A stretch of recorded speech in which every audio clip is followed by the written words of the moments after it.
Alright, welcome back to Mawg Games. Today we are starting a new series on the game Nier Automata.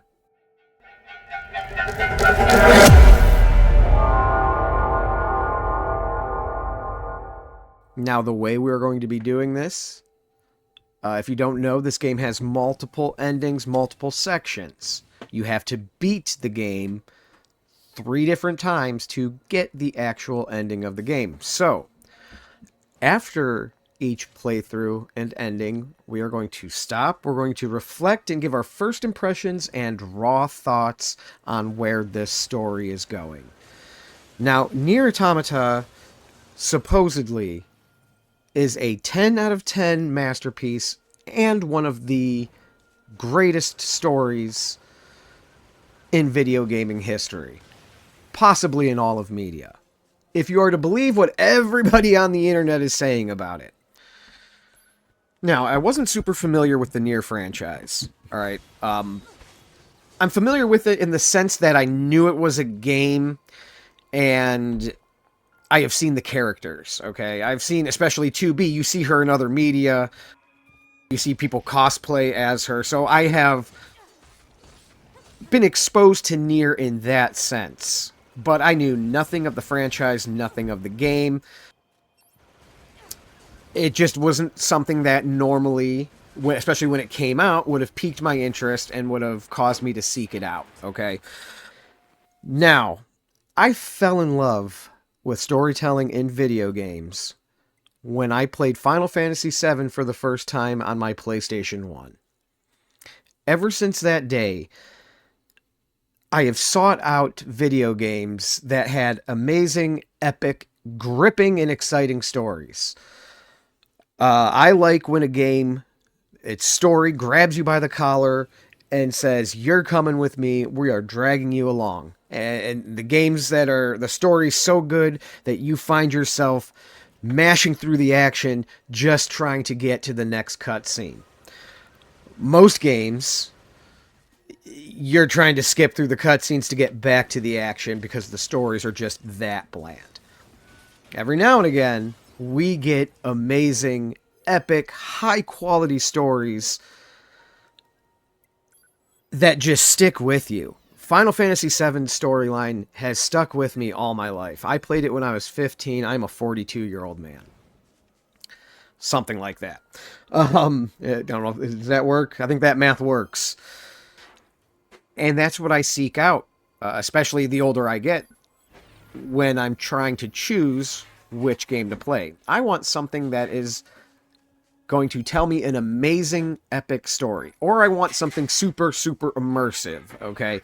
So those are kind of like my main criteria for a game. So anything that is storytelling related, especially that is widely acclaimed, I'm going to be interested in.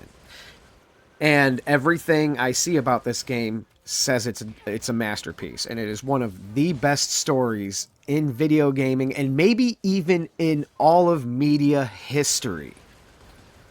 Ever since I have learned that Nier is one of the best stories in video gaming history, I have decided to go into it blind. Okay, I do not know much. I don't even know the base storyline going into this game. Okay, quickly you figure it out. It doesn't hide it from you. Okay, so I am going into this playthrough 100% blind, essentially. All I knew going into it when I fired it up is it's going to be a masterpiece, a 10 out of 10 game, one of the best stories I'm ever going to experience. And I knew that the ninja maid was going to kick some ass. I was going to kick some ass as a ninja maid or something like that, all right? So, that was our knowledge base going in.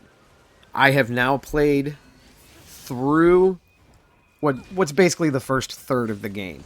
I have gotten through ending A. Okay, we've done all of 2B's story and got ending A. So that is currently where I am at, roughly, I can't remember off the top of my head, somewhere between like 17 and 20 hours in. How we're doing this series, like I said, we're doing this in sections. After each section in each ending. So this is my raw thoughts and my first impression after ending A, after 2B's section of Nier Automata. And we're going to talk about where we're at in the story. We're going to talk about where I think it's going, how I think it's doing. Is it stacking up to the billing of a masterpiece, of a 10 out of 10 video game, of like the best story ever told in video gaming history? We're going to talk about all of that in this video. And before we go any further, I'm just going to give a general spoiler warning. Now, I am assuming if you clicked on this video, you have probably finished the game. Otherwise, there is no reason to take a look at what I think after just ending A. But for those of you who may have stumbled upon the video and not sure what it is, if you are going to play this game in the future, this is your spoiler warning. I cannot talk about this game without talking about its themes and the plot of it. So, you have been warned. Alright, before we go any further, I just want to do a brief recap of where we're at in the story right now, just so we have context, we have frame of reference. I'm not going to get too detailed in the rundown of it, because I just need us to know enough for the purposes of the rest of the discussion. So, essentially, where we are at in this story, which is the end of ending A, alright, Earth was attacked by aliens. The aliens have an army of machine life forms. When Earth was attacked, the humans escaped to the moon. From the moon, they have sent an army of androids to fight the machine life forms on Earth. Now, we start the game in the middle of a mission, okay? 2B is flying in with her squad. They get taken out. We meet up with 9S. We take down a Goliath machine life form. And continue out into the world to figure out what our next move is, okay? Now, 9S, at the beginning of the game, keeps telling us that the machines are basically, they're non-intelligent, they don't communicate, anything that they say is random, and the things that they do have no meaning, because they are just machines who are doing essentially what they're programmed to do. Alright, he truly believes that, or he has to say these things so he doesn't have to admit otherwise. And that is very apparent early on in the playthrough, because the things these machines were saying felt in context from the very beginning. And that is proven out within the first maybe hour or two of the game, okay? You know, especially by the time I think we get to the desert. Especially those, the first 4 areas of the main quest in the desert, you realize, if you hadn't figured it out yet, you realize right then and there that these machine life forms are communicating. It is complex communication, and not only is it complex communication, they're forming sentences and whatnot. They're describing feelings and emotions, okay? So we get that kind of slapped in our face right away. Now, the machines are controlled by 2 entities, Adam and Eve, okay? They each control, let's just say, 1/2 of the machine life forms apiece. Now, Adam, bored with his existence as a machine, able to just die and reincarnate essentially over and over again, wants to experience what it would be like to actually risk something. All right, he's bored. He's bored. He wants to risk something, so he risks his life in a battle with 2B. He basically cuts himself off from the network, makes it so he can't upload his consciousness into another machine. We kill him, okay? We kill him, and Eve goes nuts. goes absolute bonkers and is dead set on revenge. Alright, so, long story short, we kill Eve. Alright, we wipe him out. So Eve is dead, Adam is dead. Unfortunately, Eve was able to infect 9S with a logic virus when 9S attached the machine parts to his arm at the end of the battle. So 9S is busted, he's broken, he has a virus. We have no choice as 2B but to kill him. So, with tears in our eyes, we choke 9S out. And we snuff the life from him. This is essentially where our game is wrapping up. But we have the payoff, essentially, of the A ending, which is 9S had downloaded himself into a bunch of machine life forms in the area, and he was able to gather his consciousness back, but it's now trapped in a machine, or it is in a machine, okay? Which kind of shows that at the end of the day, you know, the machines and the androids weren't very different after all. And that's kind of how ending A wraps up. Now, there's a lot of symbolism and themes within this story, and that's what we're going to get into next. But that is the brief recap of where we're at, all right? Machines and androids, they're fighting. Adam and Eve are in control of the machines. We kill Adam and Eve. 9S dies, resurrects as a machine. Okay? That's basically the first 20 hours of the game. Now, let's talk a little bit more specifically about some of our main characters and heavy hitters in the game here. Through this part of the playthrough, there's only really 5 characters that we need to talk about. 2B, 9S, Pascal, Adam, and Eve. Now, there's many more characters than that, and we could get into the other individual characters, but for the purposes of the discussion of ending A only, these are the 5 major players. Now, 2B is the prototypical cold, standoffish hero who begins to warm up throughout the story and then ends as, you know, a much more open and honest individual by the end. 9S is that happy-go-lucky sidekick who has difficulty facing facts, though. The fact that the machines were essentially communicating complex thoughts and emotions was smacking him in the face the entire game, and he never really picked up on it, or at least never admitted to picking up on it. Then we have Pascal. Pascal's character shows the machine life form's more human side. Begins to humanize the enemy that we've been slaughtering by the dozens for the first, several hours of the game. And shows us that there's a lot more going on than what we might first believe. Adam and Eve show the cunning and intelligent side of the machine life forms, and they are there to prove everything that we were led to believe about machine life forms wrong. Okay? They are definitely using complex communication.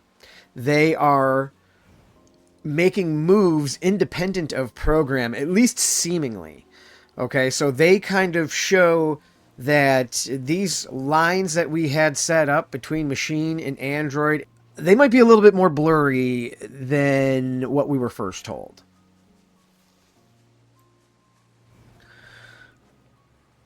Alright, so the main theme of ending A,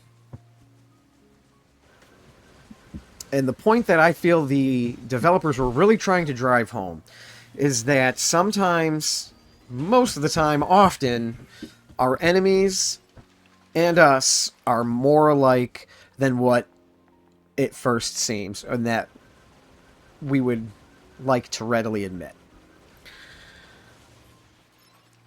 This game spent every opportunity it could to tell us that the machine life forms were lesser beings. They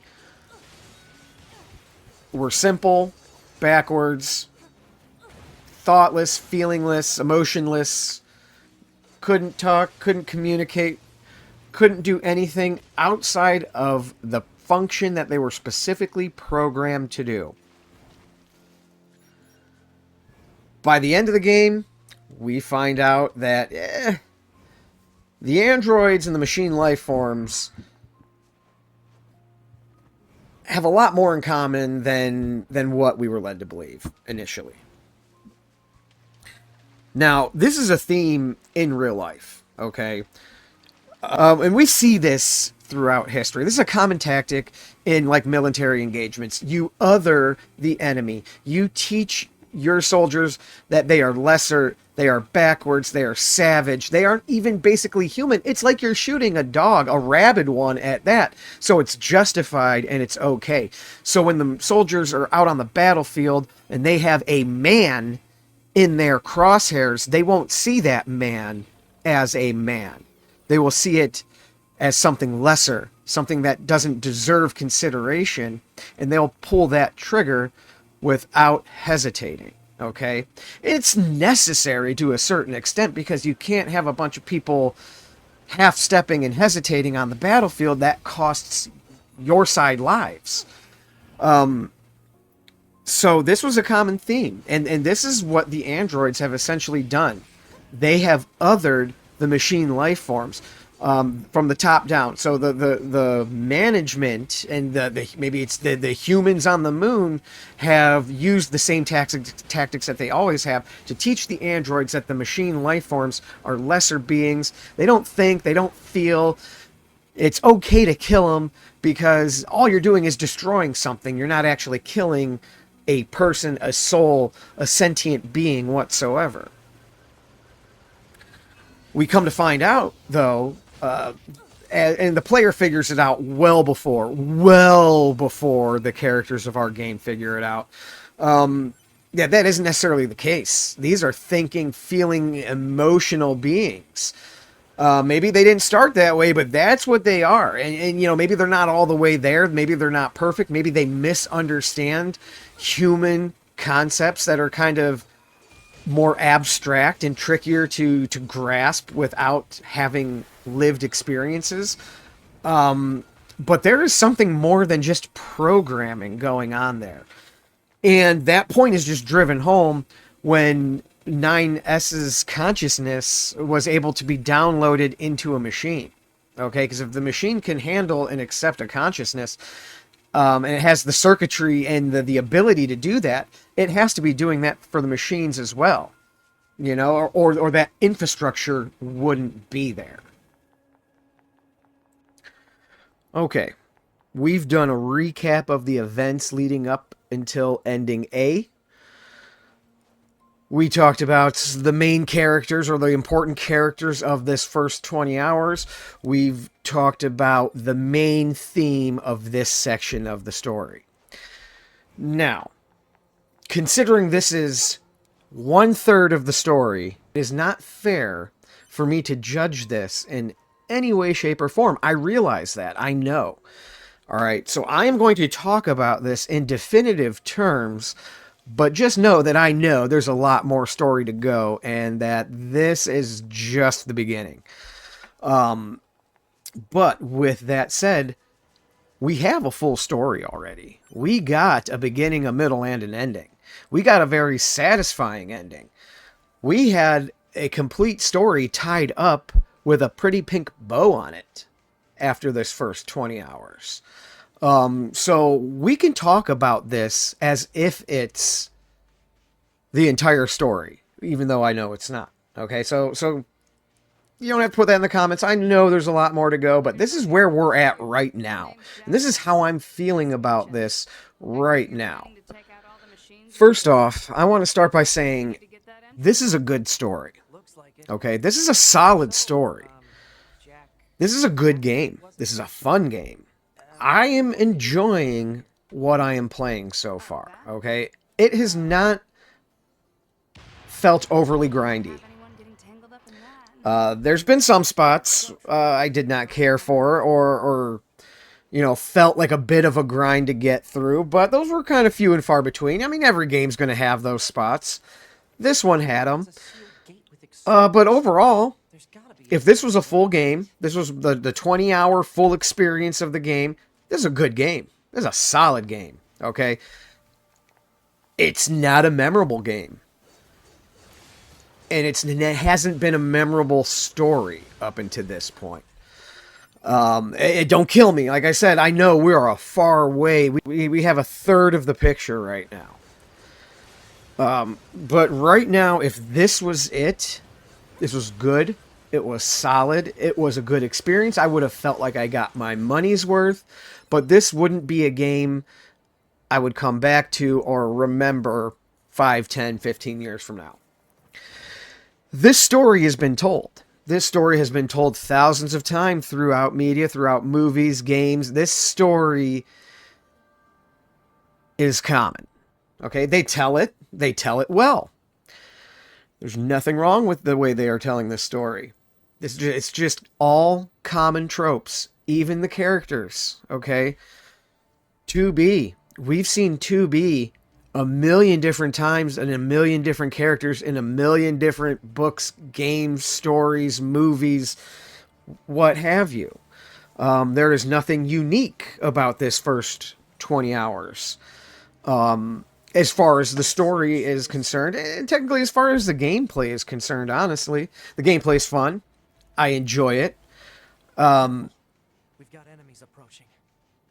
I like that it goes from like top down, side scroller, all that. But this video isn't necessarily about the game. It's about the story. But the gameplay is solid. It's good. I like the gameplay. It makes it easy to grind through until the next cutscene. So I like that the graphics, they look, even though it's an older game now, the graphics still hold up. They look solid enough. It doesn't blow you away. Maybe it did back in the day. Nowadays it wouldn't blow you away, but it wouldn't make you turn it off either. The characters look great. The background textures are a little iffy. But other than that, I have no problem with the graphics and how this game is aged. Story-wise, though, it's a story that has been told before. They told the story. They told it well. They told it in a solid manner. Have no problem with how they told it. It doesn't impress me, though, when this is something I've heard, like I said, 1,000 different times in 1,000 different pieces of media. How they get this story after 20 hours when, from what I can tell, there's 10 to 15 hours left of gameplay, maybe. In less than one half of the game, how are they going to turn this story into one of the greatest of all time and an absolute masterpiece? Okay? I don't know how we get there. I'm sure they will. But while this story has been solid and it's been good, you know how I said, like, I've played games before where I just want to mash through the action to get to the next cutscene?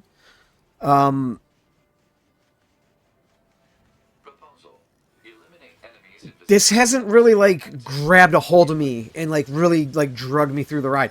I'm actively searching out the next cutscene and the next bit of plot. So, in that way, I am mashing through stuff.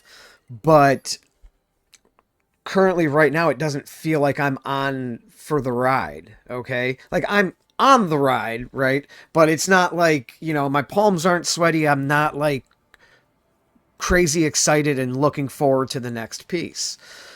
Will that change? I'm assuming yes. Like I said, there's nothing wrong with the story, and I don't want this to feel like it's negative, because it's not. I am judging this on the basis of this was a masterpiece, though. Like I said, it's not fair, absolutely not fair of me to judge this 1/3 of the way in. I'm doing this now, though, so we could see how my opinion changes every time I get a different ending, right? I think it's like a cool little experiment to do, to see how You know, maybe my love for this game evolves over time. I'm hoping by the end of this, I am like drop dead on the floor in love with this game. Right now, though, like I said, it's not super memorable. It's not super unique. It's not anything. It's something that I would enjoy for the time that I was enjoying it, but, you know, would never necessarily go back to. Um, but that's kind of where we're at right now, where,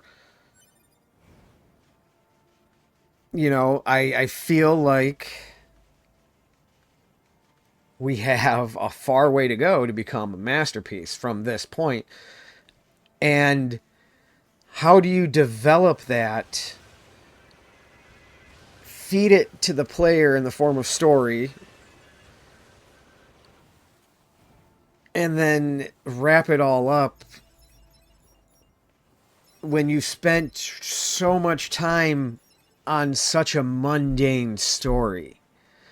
Story A is mundane. It's been done before. It's been done over and over and over.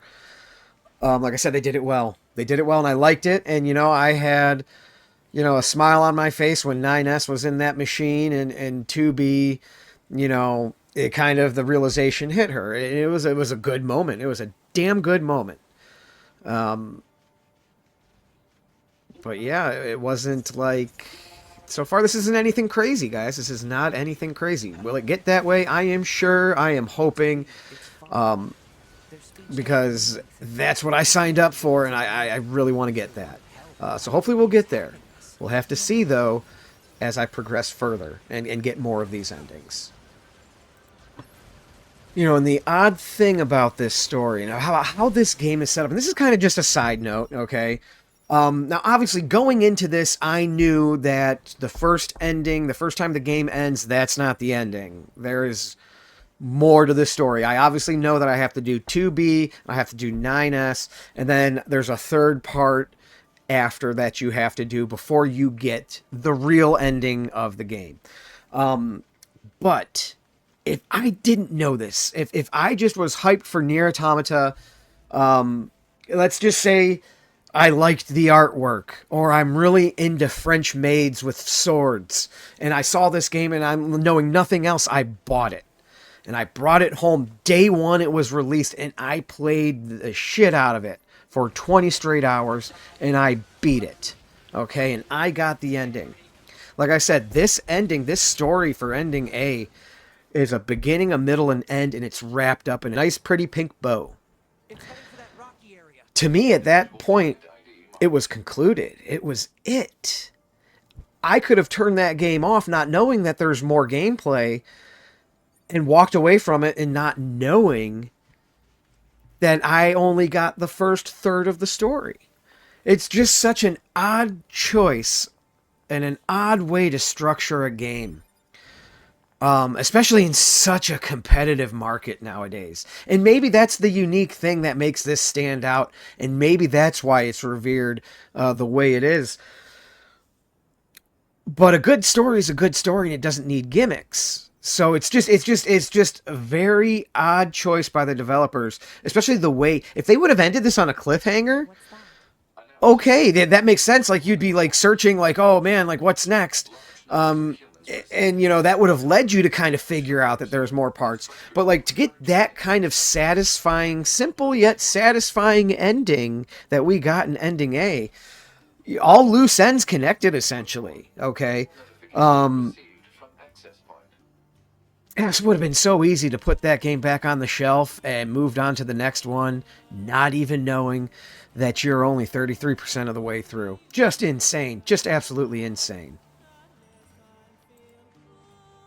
You know, so in conclusion, overall, this is a good game. All right, this is a fun game. This game is worth the price tag of admission, okay? It plays nicely. The graphics, still to this day, mostly hold up. The story's solid and satisfying. If you consider ending A just it's done. It is a complete story. It has a satisfying end where it wraps everything up in a nice, pretty little bow and sends us on our way. It isn't a memorable story yet, and it is a memorable game. It's just good. It's a good game, a good story. If I didn't know there was more, there would be nothing keeping me here right now, though. How do they make this the best story ever? How do they take what we have here and turn this into a masterpiece? This is a 6.5, 7 out of 10 story right now. How do you take that and elevate it to a 10? I'm excited to find out because it has to, right? It has to. It wouldn't be considered one of the best storytelling games in all of video game history if it didn't. So I'm jazzed up and I'm pumped up to find out how they pull this off. So, with all that said, where do I think they're taking this story? How would I take what we have here and turn it into the best story of all time? Well, first of all, we have seen machines essentially birth an android. I'm sorry, Adam and Eve are just as much android as 2B and 9S.